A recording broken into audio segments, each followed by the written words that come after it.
Now we turn to the main prize, the final leg of the evening. And to begin, I'm going to introduce Judge James Ho, who will introduce our award winner.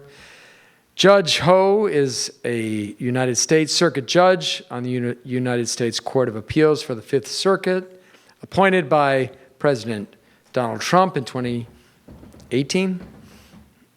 He is a member of the McLellan Prizes jury, as I already mentioned, very important one, an appreciated one. Judge Ho is a conservative luminary of the federal judiciary and has worked in all three branches of the federal government. After graduating from Stanford and the University of Chicago Law School, he clerked for Justice Thomas on the United States Supreme Court. He also worked for the Department of Justice under George W. Bush and for the Senate Judiciary Committee under Senator Cornyn of Texas. He later represented the Lone Star State before the Supreme Court as a Solicitor General of Texas. Judge Ho has distinguished himself as a champion for the First Amendment.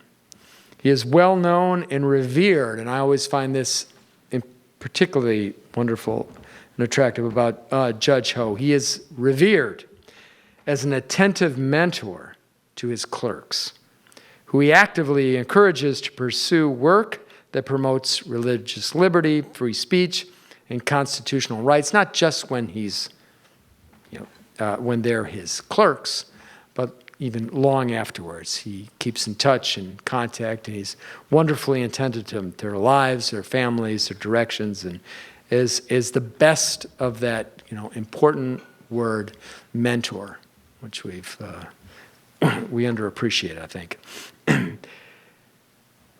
Now, Judge Ho has distinguished himself, as I mentioned, as a champion for the First Amendment. And as he approaches today, I just should say that we decided against an oversized cardboard check for Kristen Waggoner. I know I grew up with Good Housekeeping. I know some of you did. I never liked it then. I think this is good progressivism to move beyond that. We've instead arranged for direct deposit of $50,000, people, $50,000. To be deposited as directed by Kristen Waggoner and as of today. So with that, I will turn the program over to Judge Ho.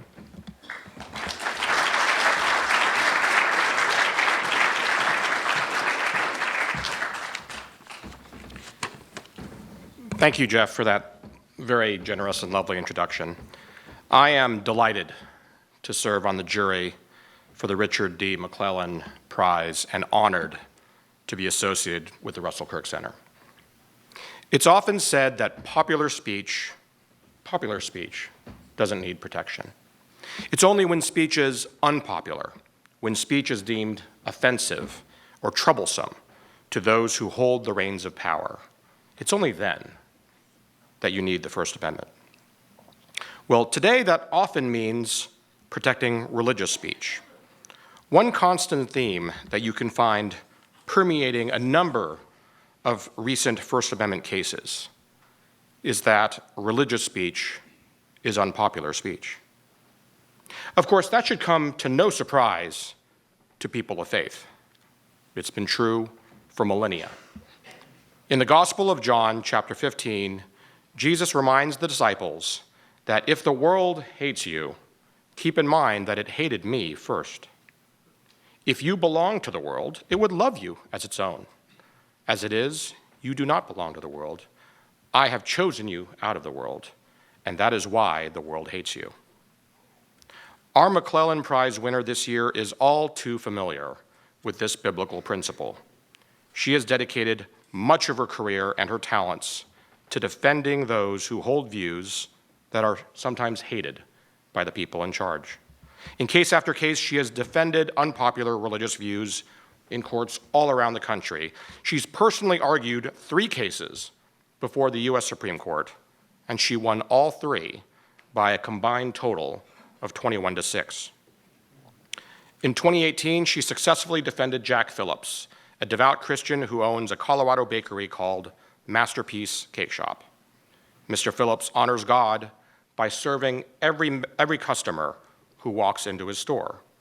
But because he believes in the biblical institution of marriage as the union of one man and one woman, he also honors God by creating wedding cakes only when they are consistent with biblical marriage. In the Obergefell decision, the Supreme Court promised people of faith that the First Amendment gives them, quote, proper protection as they seek to teach the principles that are so fulfilling and so central to their lives and faiths.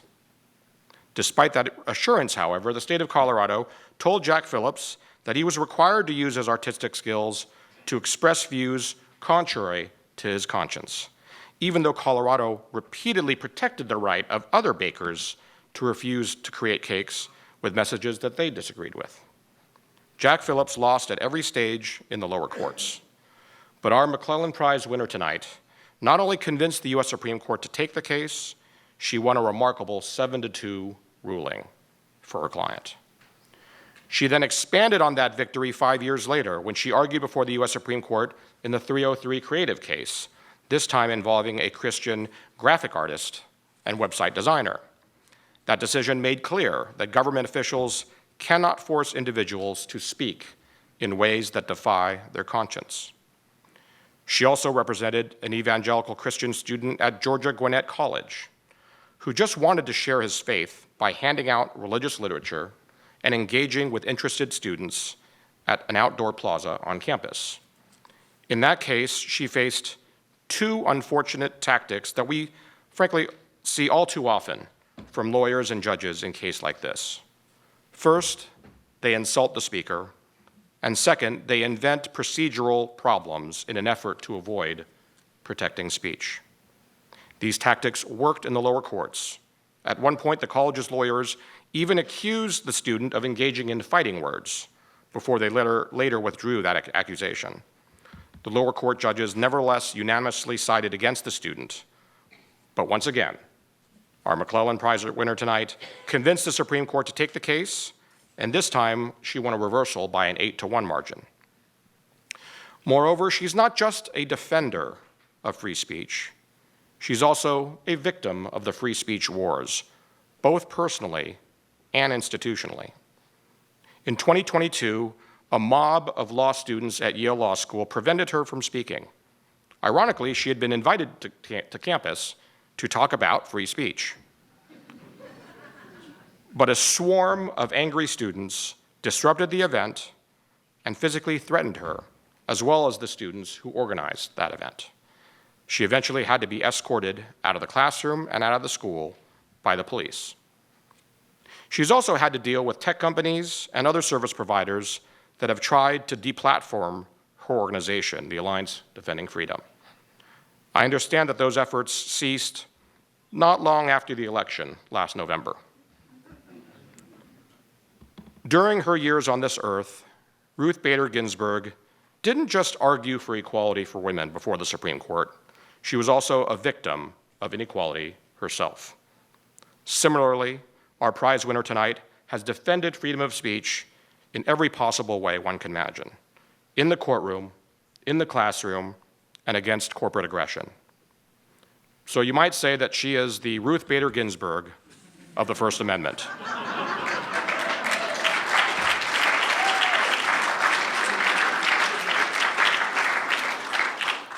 It is my distinct honor to introduce the 2025 winner of the Richard D. McLellan Prize, Kristen Waggoner.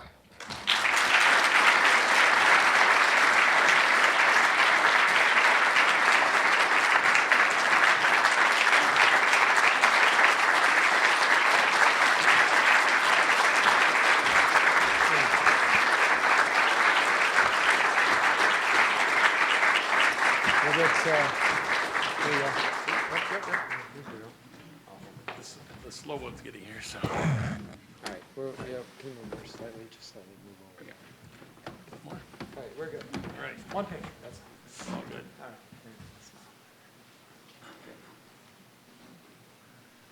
Congratulations.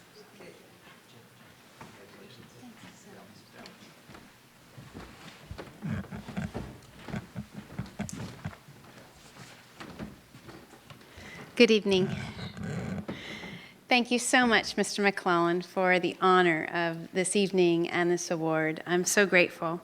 I also want to thank Dr. Nelson, as well as members of the distinguished jury and those other fellows who are here tonight and also receiving these distinguished awards. I also want to just say a word to thank my amazing ADF team, because I have the privilege of being able to stand beside and work beside them every single day. And any honor that's here tonight is a result of their work as well. I also finally want to thank the Russell Kirk Center, its board, and its supporters. I am so grateful for all that you do and for this recognition. It's very humbling.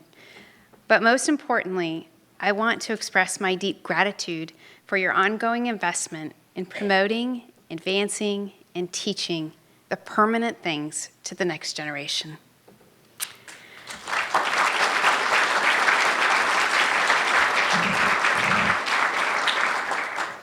And I did think that it would be fitting to begin tonight by telling you a bit of a story that Judge Ho began in his remarks as well, because it did leave a mark on me and has impacted me very much, and that was my experience at Yale. 3 years ago, I spoke at Yale Law School alongside the leader of the American Humanist Association. We were there to model what it looked like for a liberal atheist and a conservative Christian to agree on the importance of free speech, and also model how we disagreed on pretty much everything else. As the students piled into the room, I noticed signs immediately that were attacking ADF and were attacking me personally. And slowly more students came in and joined in comments that were being made and in the signs. And it was very clear from the signs and their comments that they were agitated by my belief that men should not be competing in women's sports. And also that I believe it's harmful for people to give children puberty blockers and hormones.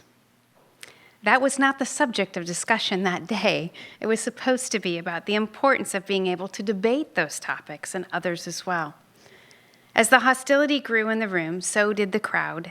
And out of the 150 or so students, there were about 120 that began to chant, to pound loudly on the walls, and to hurl obscenities at me, as well as those who were there with me. But they were primarily directed at me.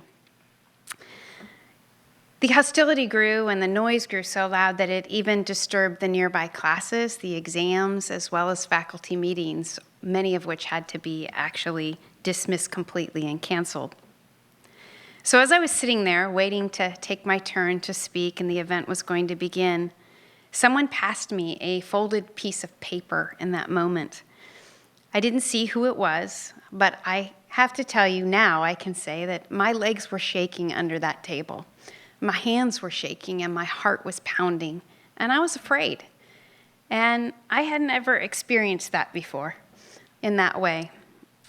I was having trouble concentrating and thinking about what I was going to say, how I was going to address it, what the chaos was that was going on, and what was becoming a significantly volatile situation, one in which I was the primary target.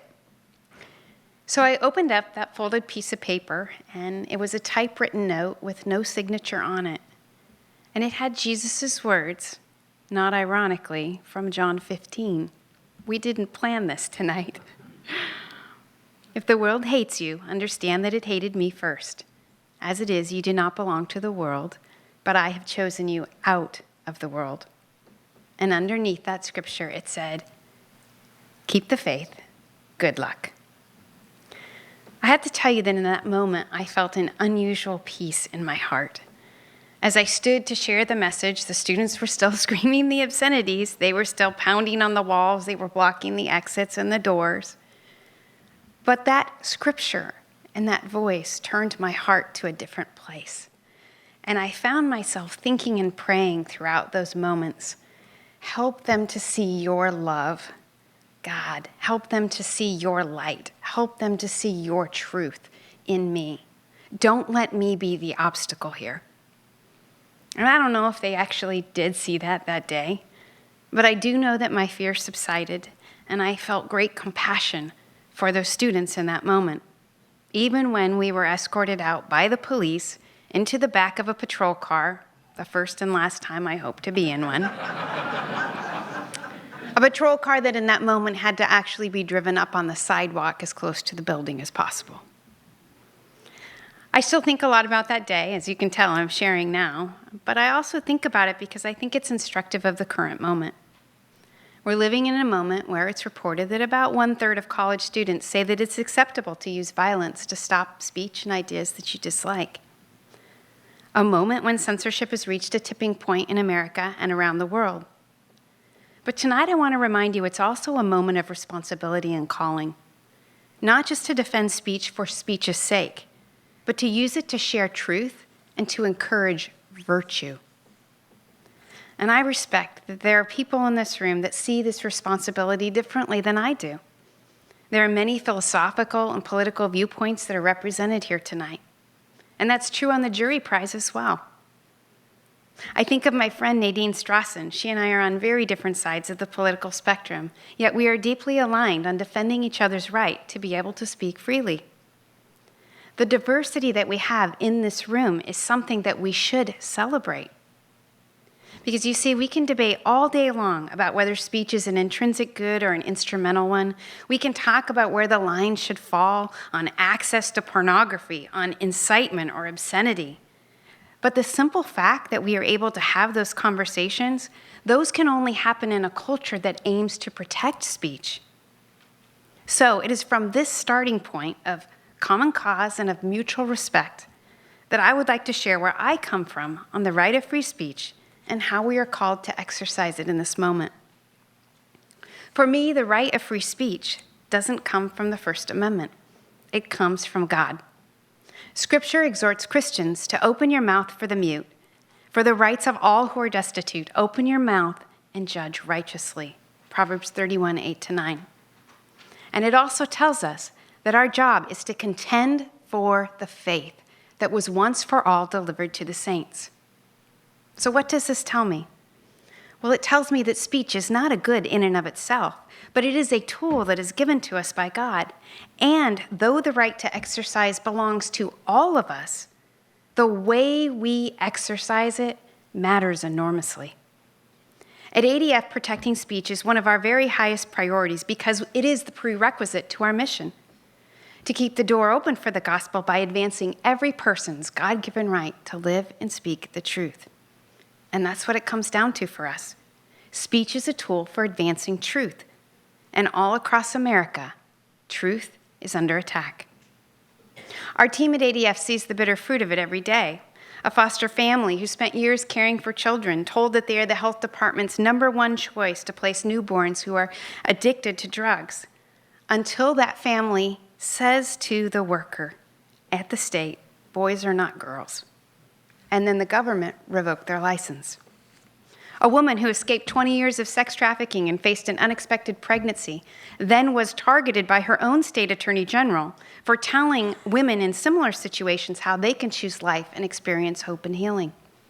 A graduate student who dared to confront progressive and Marxist ideas that the students and the teachers were sharing in the classroom, found an imposed no-contact order on her with no due process whatsoever, and public statements by those school officials to the school that she was unfit for her new vocation. These stories are not from authoritarian regimes. Each of them happened on our own soil, and ADF has been honored to represent the courageous Americans who had to stand for their freedom in those moments. And you may be familiar with our current case before the Supreme Court, that of Kaylee Childs, a licensed counselor from Colorado. Kaylee's speech rights have been violated by a Colorado law that bars licensed counselors from simply talking and listening to kids who are confused about their bodies and who have the goal of learning to live at peace with their bodies. Nearly 24 states have provisions like this. And those government officials, while they want to ban Kaylee helping, they're A-OK with a licensed counselor helping to transition a child to live as the opposite sex. That's viewpoint discrimination. This and our other First Amendment cases illustrate the varied stakes of defending speech. First, it is crucial to ensuring that truth can prevail. And yes, I am standing here saying that there are certain objective truths like biological sex. Because the only way that you can advance an ideology that's based on falsehood is by censorship. It's by silencing truth. And the government has no business silencing one side of a debate. As Frederick Douglass once said, free speech is the first right that the tyrants take away.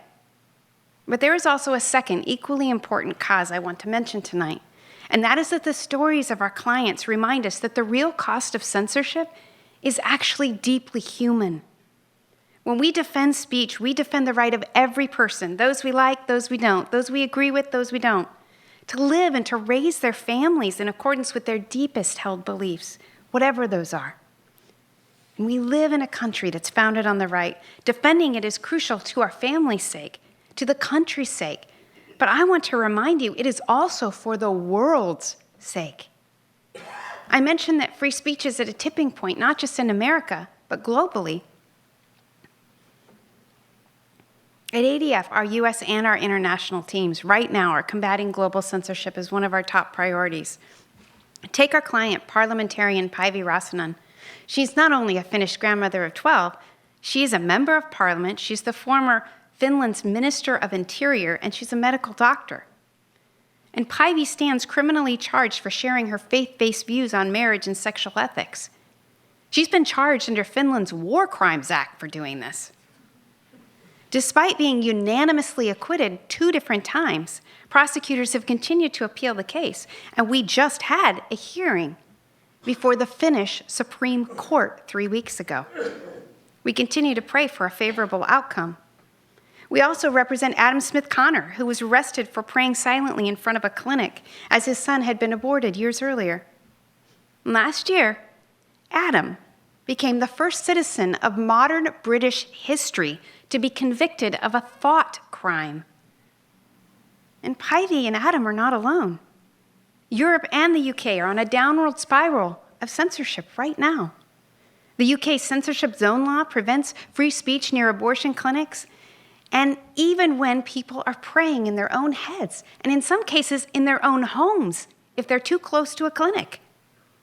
And then there are the so-called digital hate speech laws that have led to more than 12,000 arrests in the UK in a single year for nothing more than online posts.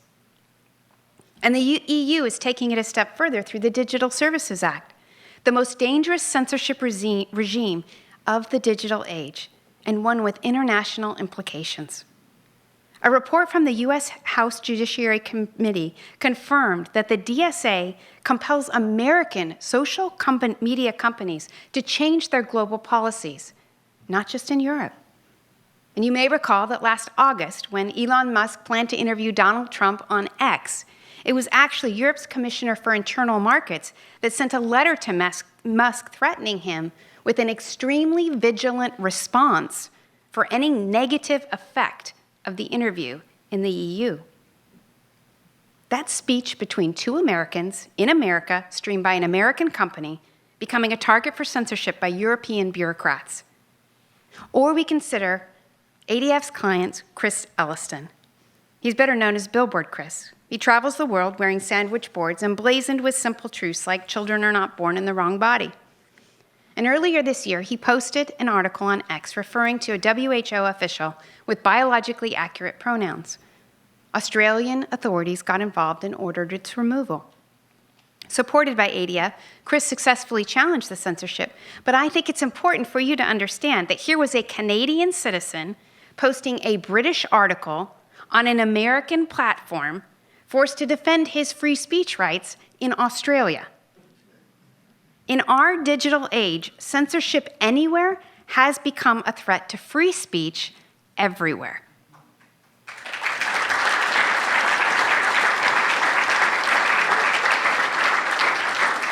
And through the international work, I have seen that other nations, the people, not the leaders, increasingly are looking to America to defend their rights.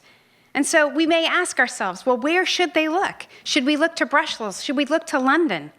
America is the last best hope for free speech. There is no other Western nation that is carrying this torch with us right now.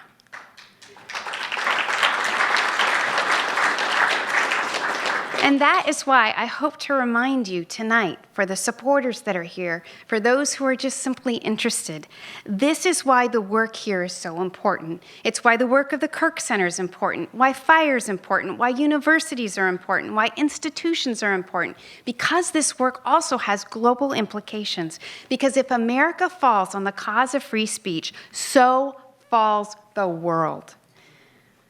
And while we haven't fallen yet, we are teetering. It is teetering when both the left and the right are viewing government censorship as a viable weapon. It is teetering when younger generations are increasingly labeling speech as violence and then using that speech to justify real violence. But in fighting this battle, I want to submit tonight to you that combating censorship is only a half measure. Because when it comes to censorship or speech, we don't just have censorship problems, we have a virtue problem. It is not enough to protect words when our younger generation considers it virtuous to carve words onto assassins' bullets.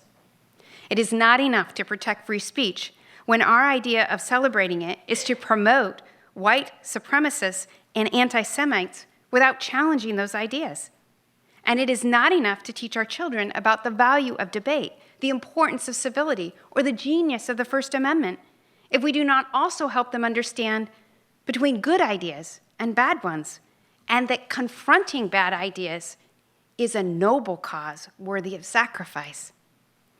This is why we have a dual responsibility, to stand for the right of free speech while also standing for speech that is right. One doesn't preclude the other.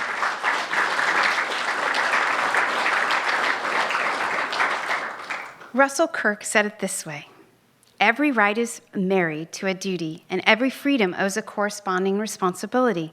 And there cannot be genuine freedom unless there exists also genuine order in the moral realm and in the social realm. It is entirely compatible for proponents of free speech to challenge bad speech, not to use the government to ban it, but to use our own speech to condemn it. And more than that, we must use our speech to foster virtue. Our Constitution relies heavily on mediating institutions, families, churches, universities, and organizations like the Kirk Center. If those mediating institutions are failing in their responsibility to foster virtue, we can have all the free speech in the world, but we will not have a functioning constitutional republic. So let me close with one final thought. Among the cardinal virtues is one we are in particular need of today, and that's courage. Courage is required from all of us to ensure that our nation endures as the last best hope for humanity. So when I told you that story about Yale, I mentioned that there were essentially two uses of speech from that day. One left me fearful, the physical threats, the shouting, the vitriol. And the other left me incredibly hopeful, that young man who used his words to pass courage on to me and to spur me on to my role in that moment. His solitary voice was loud enough to overcome the crowd. And still today, his note hangs in my office.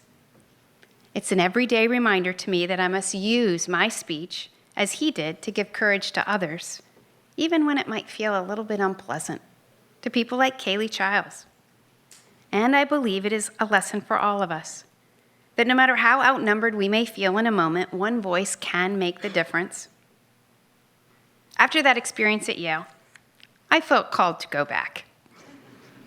And once again, God blessed me with the courage of another. This time, it was my friend Nadine Strassman, who volunteered to go with me and to show that the free speech rights that we champion actually transcend our differences.